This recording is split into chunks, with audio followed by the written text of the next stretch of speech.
Hi folks, as promised, here is a video documenting the 4 circuit configurations that we would like to observe for experiment 8. The write-up or report of your observations is due early this coming week. Monday, Tuesday, or Wednesday, I'm not sure. I know we've got a problem set due Tuesday, so I don't want to get too much in the way of that. But there's not a whole lot more to do besides to sort of document your observations. So I'm still deciding what when the due date will be. But here come the videos. The most salient feature of chapter 5 and experiment 8 leads us into chapter 5. The most salient feature is the cross-coupling of gates. The output of one gate becomes the input of another gate at the same sort of level in the circuit. It's not a one after the other, because we've been feeding outputs of gates to inputs of other gates for weeks. But this is we're feeding the output back to the input of a combinational circuit. One of the inputs is actually the output of a prior gate to the entire circuit, and that changes the functionality quite a bit.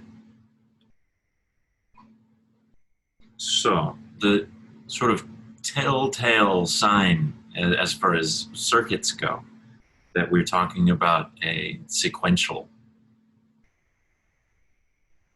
circuit, one where outputs are fed to inputs. The purple wire and the yellow wire cross each other, and that's because the input, that's the yellow wire, the input to this NAND gate over here is the output of this one, and vice versa.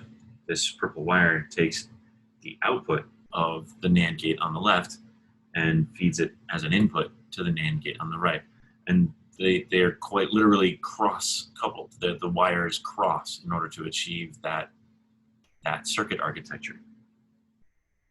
A similar thing is happening with this purple wire and this yellow wire, although it's a little bit harder to see them actually crisscross. And actually, everywhere there is a purple and a yellow wire next to each other, they're achieving that same result. It's cross-coupled gates. Here, here, here, and here. Oh, and here.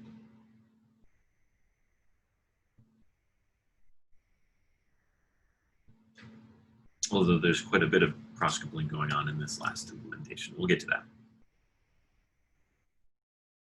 So our job now is to figure out how it is that doing such a thing affects the behavior of the circuit. So the story here, we have NAND gates that are cross-coupled. There's only 2 of them. One of the inputs to one of the gates is this switch 5. The other is switch 4. The other input to each NAND gate is the output of the other gate. And the output of each gate is sent with these orange wires to lamps.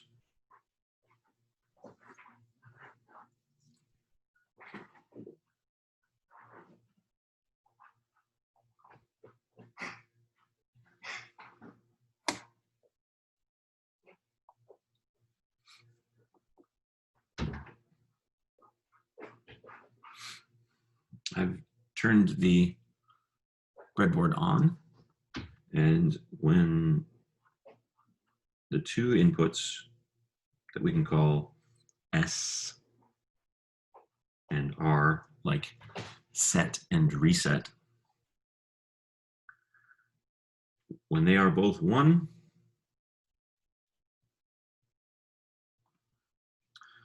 now this orange wire is output Q, and this orange wire is output Q complement.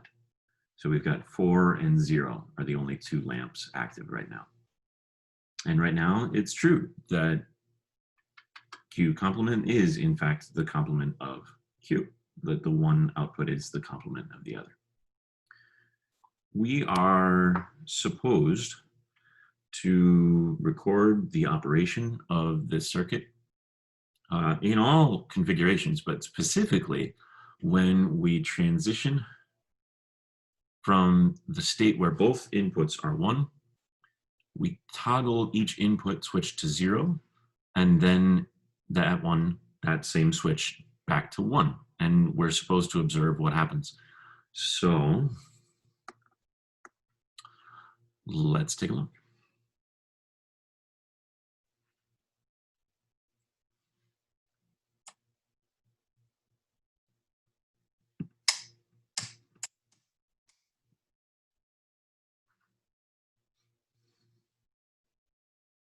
So toggling the blue wire input to 0 apparently does nothing.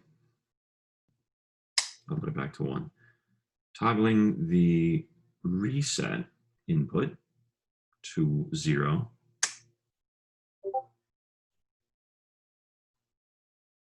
and then back to 1.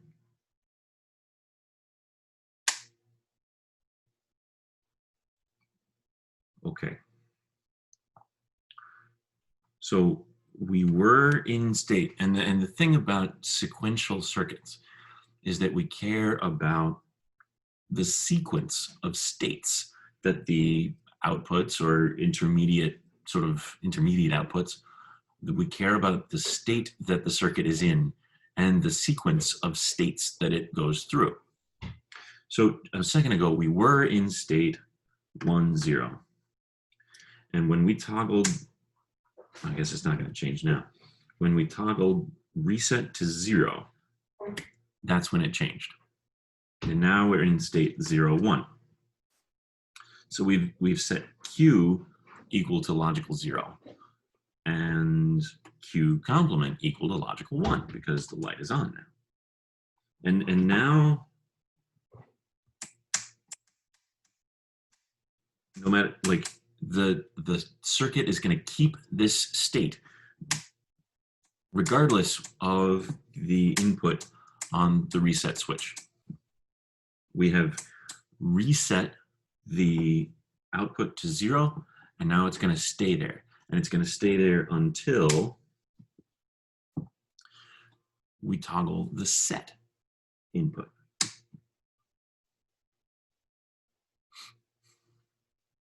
Setting that to 0 sets the value of Q and then Q complement. And I just want to make sure that this matches the truth table that's in the figure in the lab. 0, 1 for, so sharing is paused, so you might not be able to see my screen right now. Maybe I can fix that.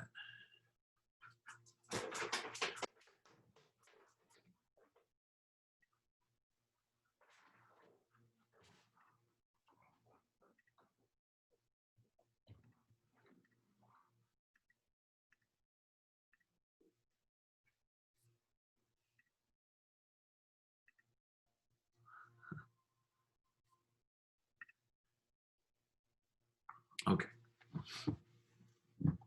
Set reset 0, 1.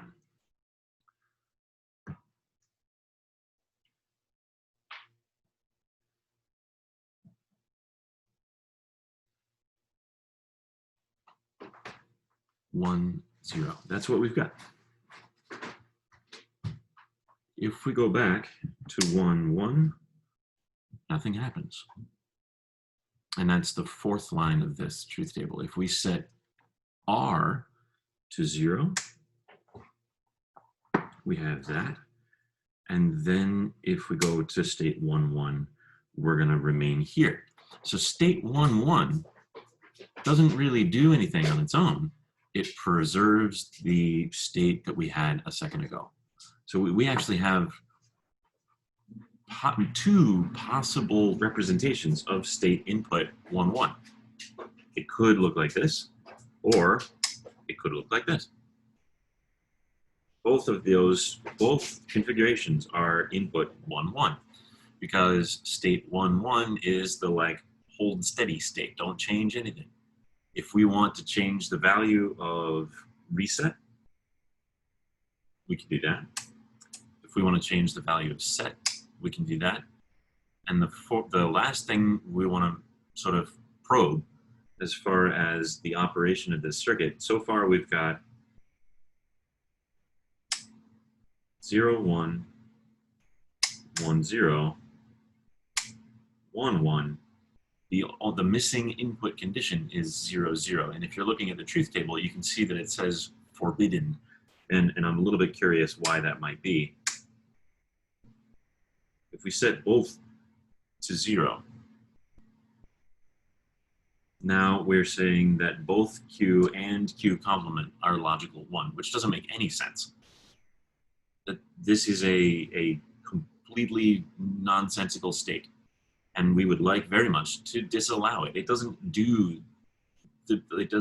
conform to the conventions of the whole rest of the operation of the circuit. It's kind of weird.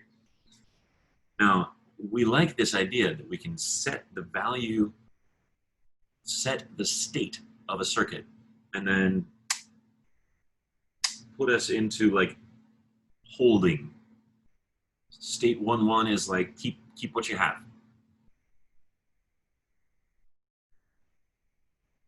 I like that idea that I can store that and can continue to change the set input. The circuit keeps its state, hangs on to it. I like that, but I don't like this thing where there's this instability with now the Q is equal to its complement. That doesn't make any sense.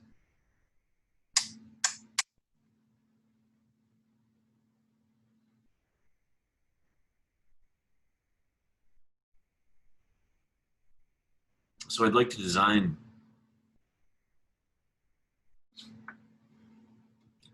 a circuit like this, which we call a latch, like on a gate, the latch on a door or a gate.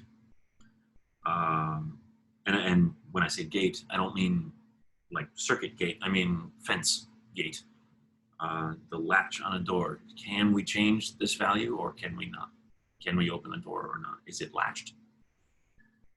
And we'd like to design one that doesn't have this weird 0, 0 condition. Okay, so that's the next thing.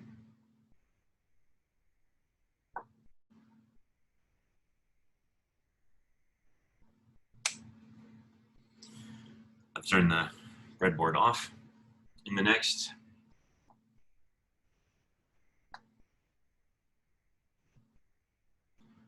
section of the experiment, and I have these chips laid out in sections. So we've got section 1, section 2, section 3, and section 4. In the next section, we're wiring together a different kind of latch. We'd still like the circuit to preserve the setting that we make, but we'd like not to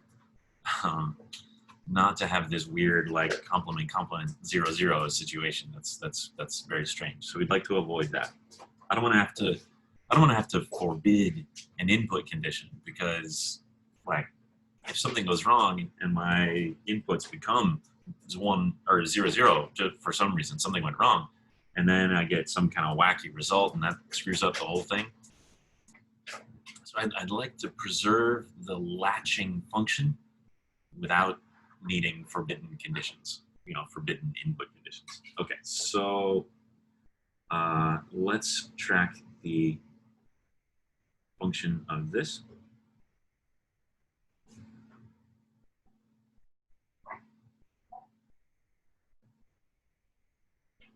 I'm just going to move the lamps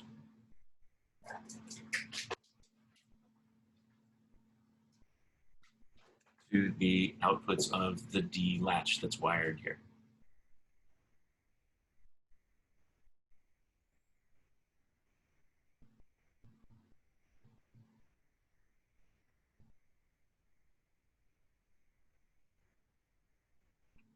Note that the sort of style of the truth table has changed. We've got 2 inputs. That's familiar. EN for enable, and D for the data, or sure,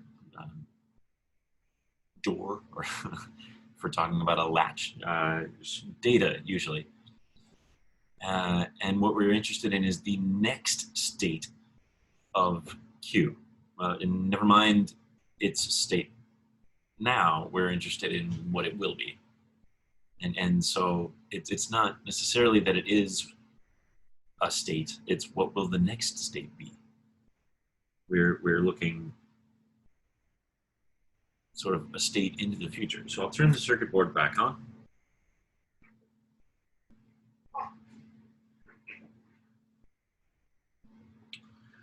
And it looks like right now we are in the state where Q is 1 and Q prime is 0, which is a perfectly good state to be in.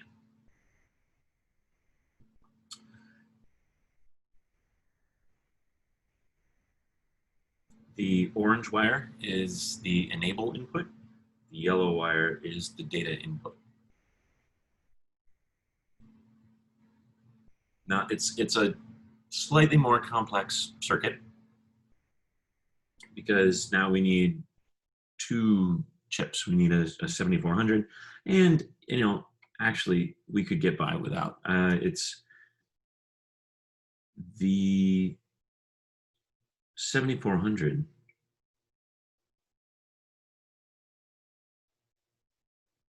1, 2, no, see, all 4 gates in the 7400 are being used, which means when the circuit diagram asks for the complement of D, we also need a single inversion. We need a single inverter. We could use another NAND chip, but we need to get another inversion. So we're going to need 2 chips regardless. So if we need inversion, I'll just use a 7404, which is what I've got here. All right, so we need an extra chip. But it does, I think, and we'll see in a second, but my hope is that it avoids the weird, double valued forbidden condition that the SR reset latch evidenced. All right, so let's take a look. If I leave input, if the enable input is still 0, it doesn't matter what we do. The data input, we can change it however many times, nothing is going to happen. Only when we enable the sort of pass through, only when we open the latch can we pass data input D through to the output of the circuit. And that's, we do call it a data latch. Imagine that you'd like to store some bits of information, but you'd like to make sure that the bits that you're storing are what they need to be. So we de-enable the circuit for now, let the values of the data inputs move to do, change to whatever they need to be. And then when we're ready, when we turn on enable, immediately whatever is the data input gets passed to the output. The data input was 0 right when, at the moment we turned on enabling the pass-through. As soon as we open the door, the 0 on the data input passed through to the output. Now output Q is 0 and Q complement is 1. If now that enable is 1, we can change the data input and that information immediately gets passed through the latch because the door is open. As soon as we turn off the enable input, as soon as we deassert that signal, we're stuck again. We're no longer in the right through operation. We're no longer passing data through the latch to the output or to some, place to where we can store information. This is cool. This is very cool. It certainly fixes the problem of the SR latch. There's no forbidden condition here. Along the way through this sort of talk, we ended up trying all 4 input conditions. And just for laughs, here's 0, 0, 0, 1, 1, 0, 1, 1. So we have our 2 inputs, and now we've looked at all 4 combinations of the output, and we can see that, yeah, when enable is 1 and D is 1, whatever there was before, we're sending it to state Q equals 1, Q complement equals 0. So we don't have any input conditions to avoid, there's no problem, and we don't have any funky results where, Q and its complement are both set equal to 0, because that doesn't make any sense.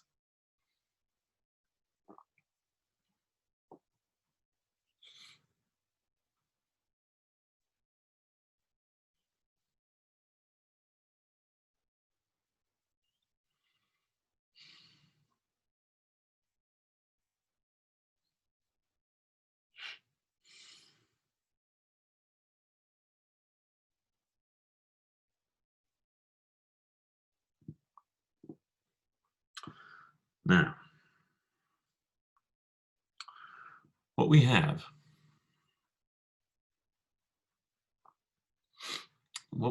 is a level sensitive transition from one state to another. The D latch that we're looking at here in this second column of chips cares about the level of the enable input, and we're looking for it to be, logical high, logical 1. If something went wrong,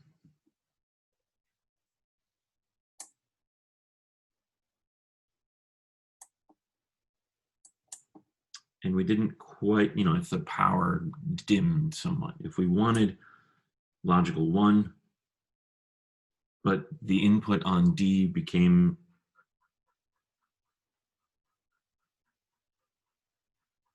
just reduced enough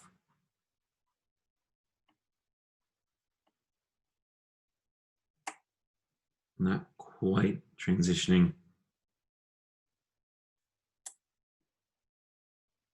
not quite all the way clicked, it's possible that we can get these values to change as a result of the level of the signal that's on either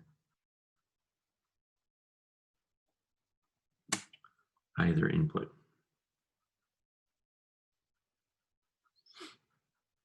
And it would be nice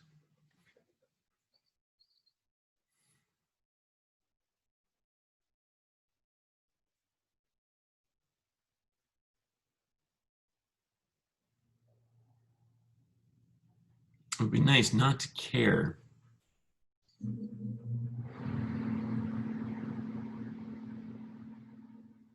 about what the level is, because it's so the thing is, signal levels transition. They go from, 0 volts to 1 volt, and it takes some amount of time to do that.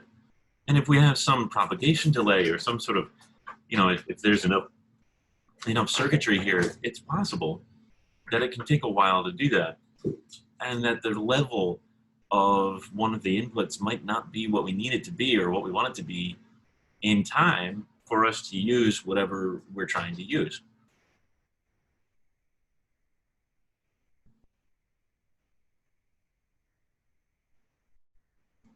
So now the question is, can we achieve behavior like this? Latched behavior, but such that it only cares about transitions that signals make. Never mind the level that they have, but just did the signal transition? And if so, did it transition from 0 to 1 or from 1 to 0? Because now we have choices. We have 2 different kinds of transitions that we can keep track of.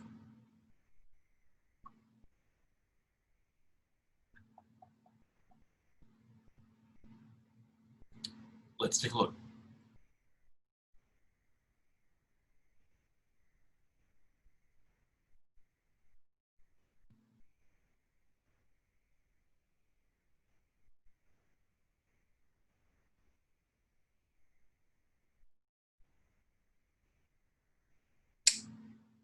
Turn off the breadboard.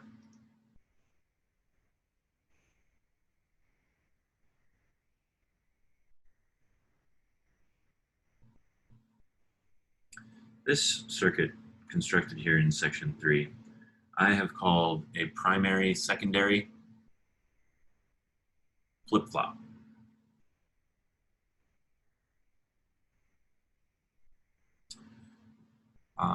The textbook calls it something else, and I'm not a fan of this nomenclature.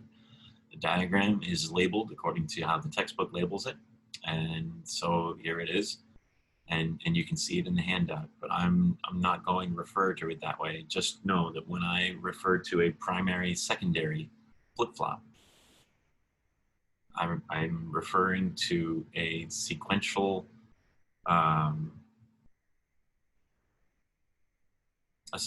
architecture like this one as pictured here. I just am not going to call it what they call it.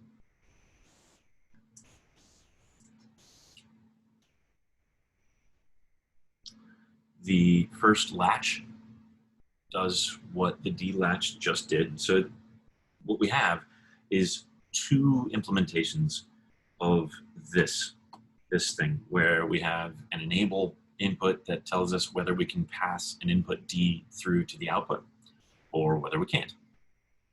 And the construction here, when the enable is allowing us to pass through the primary latch, it is disallowing us writing information through the secondary latch. And vice versa. When we're writing through the secondary latch, we are disallowed from writing through the primary latch. And that's the function of the inverter there in the enable input in the diagram.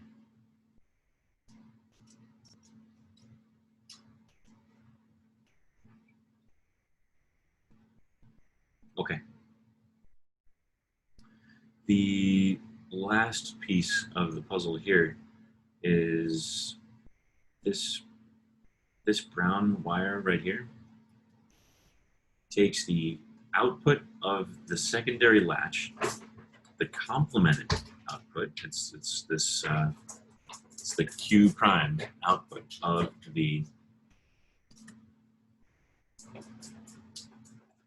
secondary D latch, and uses that as the input, the very first data input to the primary latch. Let's see what that means. Let's turn this on.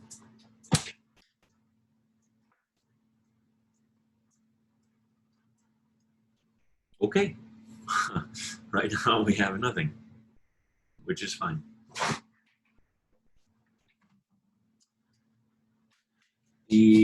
remaining input, the input to the data input to the primary latch.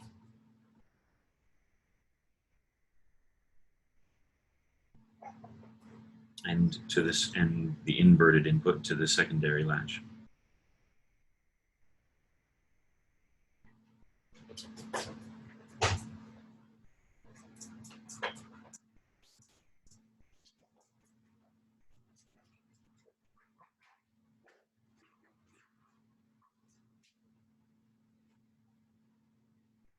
Is set to a pulsar.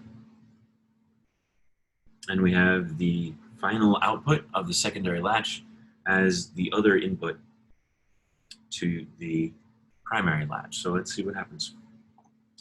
And we are instructed to be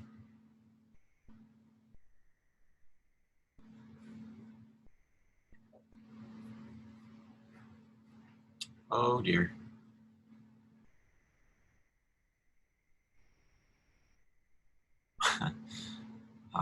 I need to change the handout for experiment 8. It's showing the same diagram twice. Okay, but we're instructed to press the pulse button, keeping track of the 4 components of pressing the button. We've got the actual pressing of it, holding at that value, the release of it, and then the holding of the released value. So let's see what's going on here. We're wired to button A. So I am going to press the pulse button and hold it in for a while.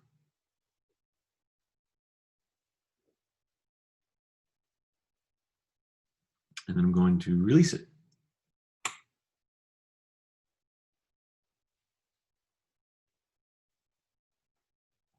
And hold that for a while. Now,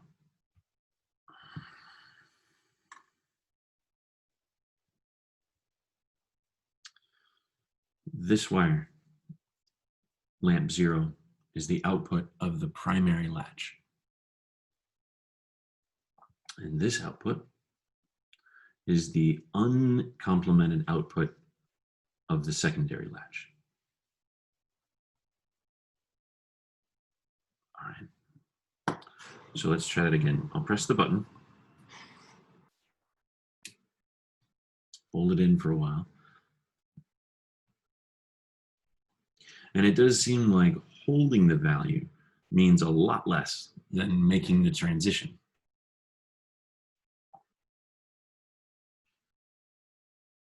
Note that when we make that transition to pressing the pulse button, the output of the primary latch, I'm going to keep holding this, the output of the primary latch is set to 0.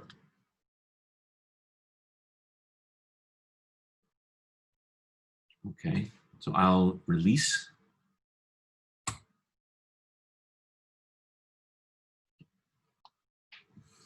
And now apparently the output of the secondary latch is also set to 0. So it makes me think that when I press the button, things get set to 0. But if I press the button again,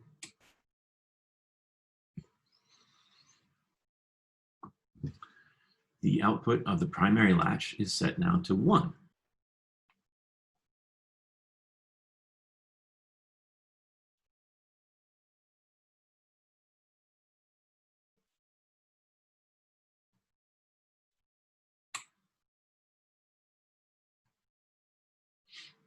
And if I release, then the output of the secondary latch is set to 1. So, okay.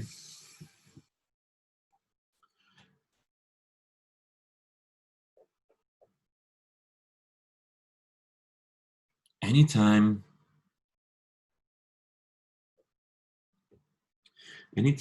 the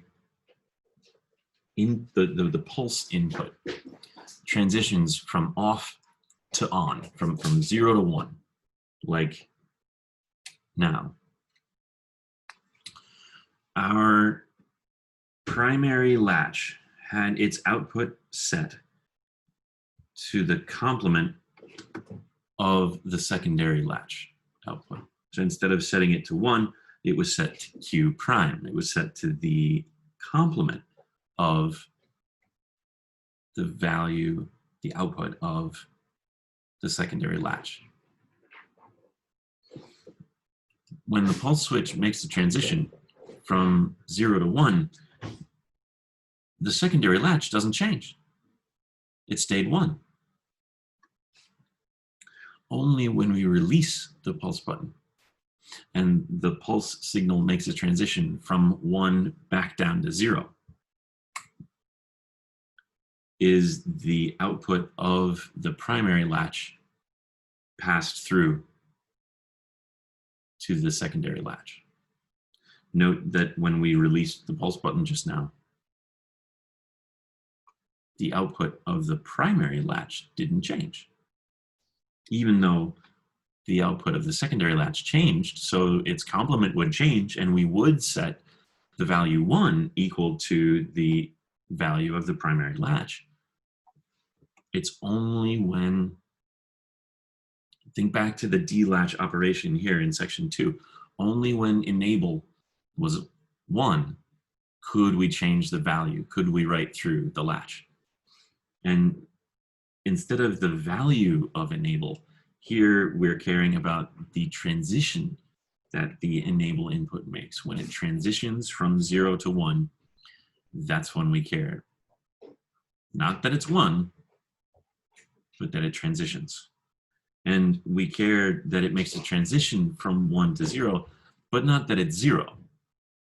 Because it's been 0 this whole time, nothing happens. Only the transition from 0 to 1, and it's only during the transition from 0 to 1 that the output of the primary latch is allowed to change, because that's when its enable input is making that transition.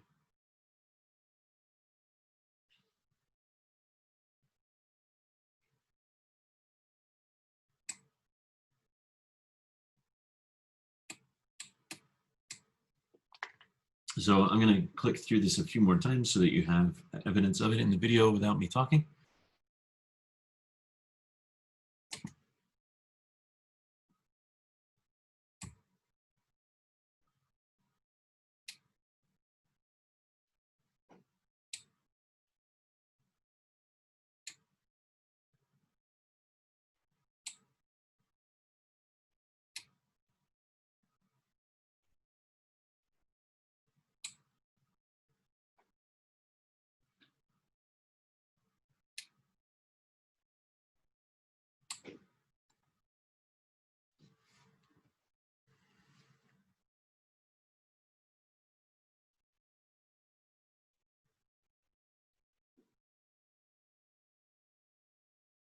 See, and now is it?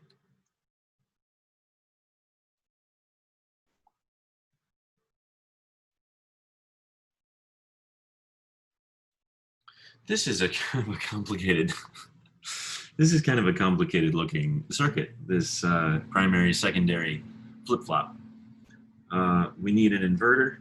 We need 2 NAND gates fully utilized. 8 NAND gates altogether. And an inverter. So we've got 1, 2, 3, we've got half the inverter used as well. This seems like a lot.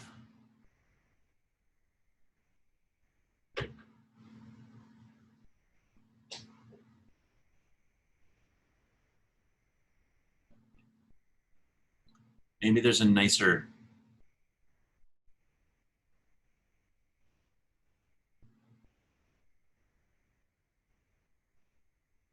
implementation of this flip-flop where we are toggling the values of the input and output.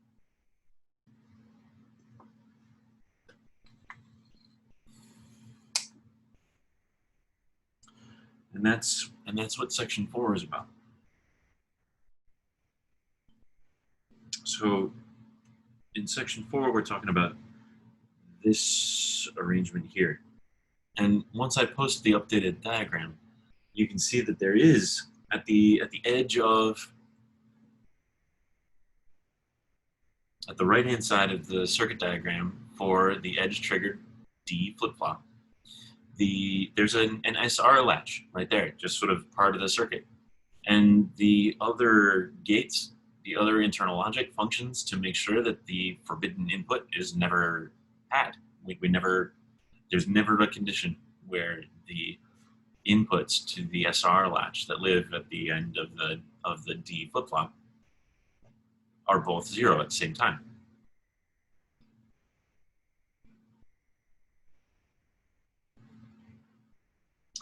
We've got the data input as I'm sorry, not the data input. We've got the enable as a pulse button again. It's this orange wire here coming in. And I'm going to use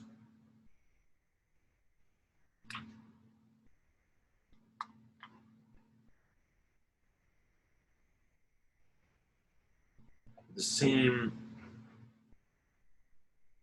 2 inputs that we used before.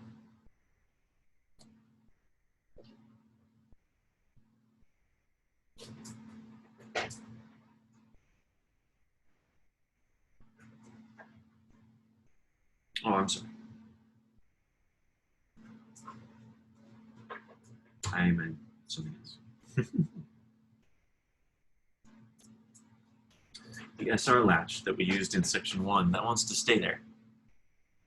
Instead of switches, I want to use the output of the other combinational part of the flip-flop. So I'm going to send, instead of switches,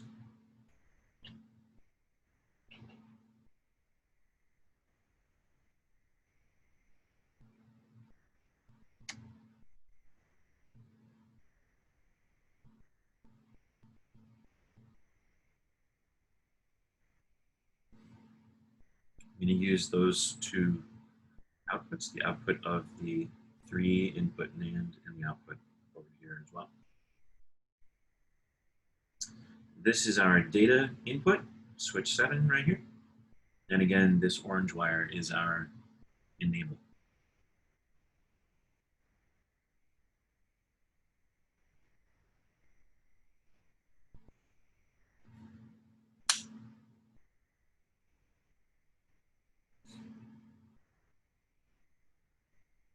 In order to view anything, I'm going to need to put the lamps back to where they were. So there's one.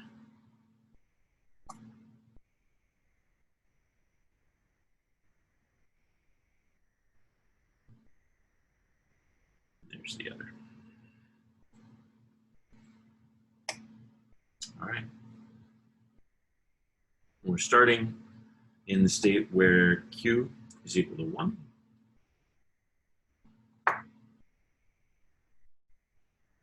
I'd like to change that. So I change the data input, but nothing happens. Nothing happens because we aren't enabled.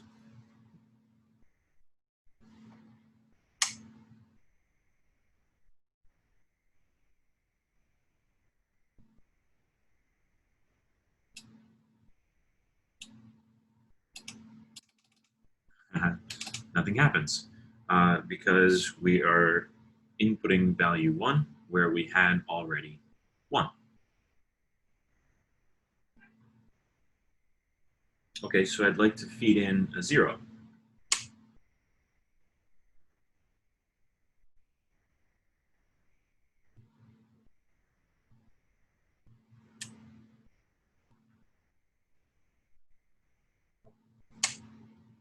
Feed in a 0, and in order to write that through, the enable has to be asserted.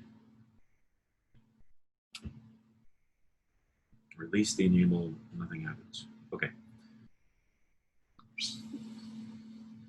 Here, we can really start to get into what's edge triggered and what isn't. Edge triggered or transition triggered. Suppose I'd like to write in the value 1 again. So I press the enable button because I want to be able to write. And now I set the value that I want to write in to be 1, but nothing happens. The output doesn't change because the enable input, I keep pointing to my thing, the enable input, this on the pulse button, this one, has already made its transition from unasserted to asserted, from 0 to 1. It's already 1. It can't transition again. So changing the data input won't do me any good. The only time I can write through is when the enable input makes a transition from low to high. Because even when I release it, that transition from high to low, that clearly doesn't do anything. If I want to write in the value 1, I have to be ready with that when the enable input makes its transition from low to high. And you can see that the output switched.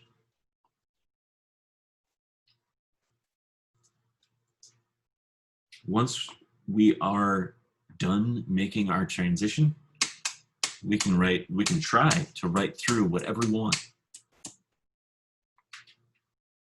And this is fundamentally different.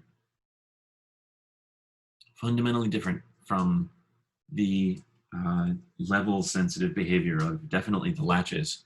And I think even this flip-flop, the primary secondary architecture, I think was still level sensitive. It's a little hard to tell because we were, I mean, it was sort of like self-contained. It did clue us into the operation of a flip-flop, but this is really elegant. Only when the enable input makes a positive transition can we pass something through.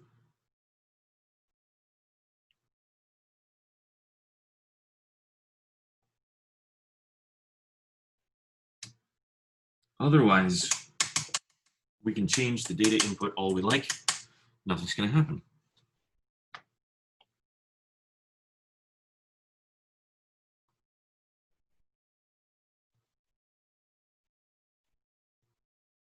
Now, instead of a pulse button, think about the clock. When the clock makes the clock will reliably make a rising transition from 0 to 1, and then stay 1 for a while, and then make a falling transition. But if it's that rising edge, a positive edge that that we're interested in, we can set it so that the clock does that every so often. And then we can be ready with our data when just before the clock is about to make its transition. We can make sure that whatever combinational stuff is going on prior to this, prior to the clock making a transition, is done, and then we can write through. And the flip-flop that we've implemented here is going to store that value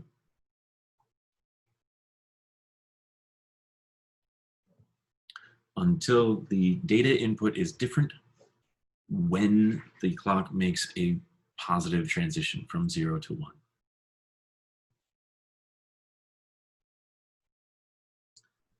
This is an edge-triggered D-type flip-flop.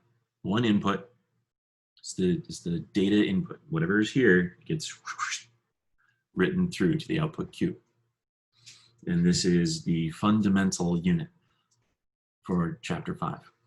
There are other kinds of flip-flops, and there are applications for them that are different, and we have to sort of adjust our design thinking to account for the fact that we care about the sequence of states. But now we've observed the fundamental unit. Cool. That's all I've got. Look for an updated handout here later today that changes the diagram shown for section 4 to the a different circuit diagram, one that doesn't match section 3. But this is the circuit that's implemented in section 4 as soon as I post the diagram. Thanks, folks.